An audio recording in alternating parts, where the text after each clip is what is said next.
অনুভূতিগুলো লেখা ছিল। আজ তাকে ছন্দে রূপ দিয়ে পাঠিয়ে দিলাম এক প্রকাশকের কাছে।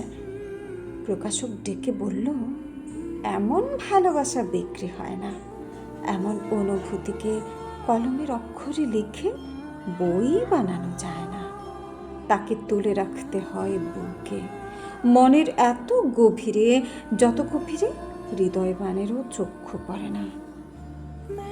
তাই আমার অনুভূতিরা ফিরে এসেছে আমার কাছে, তাদের জায়গা হয়নি পাঠকের মনে।